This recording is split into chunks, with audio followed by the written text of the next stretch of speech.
వినాయక చవితి సందర్భంగా నల్లగొండ జిల్లా కేంద్రంలోని స్థానిక రామగిరి రామాలయం వద్ద ఏర్పాటు చేసిన వినాయక మండపాన్ని శనివారం జిల్లా కలెక్టర్ సి నారాయణ రెడ్డి సందర్శించి వినాయకునికి ప్రత్యేక పూజలు నిర్వహించారు. ఈ సందర్భంగా జిల్లా కలెక్టర్ మీడియా ప్రతినిధులతో మాట్లాడారు.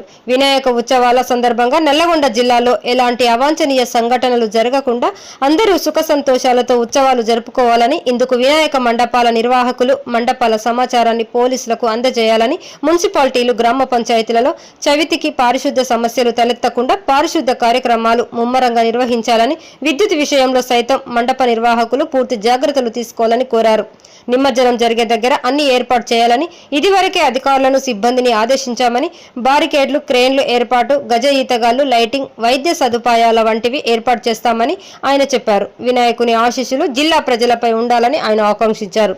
ఈ కార్యక్రమంలో జిల్లా ఎస్పీ శరత్ చంద్ర పవార్, ఆర్డీఓ రవి, డీఎస్పీ శివరాం రెడ్డి, తహసీల్దార్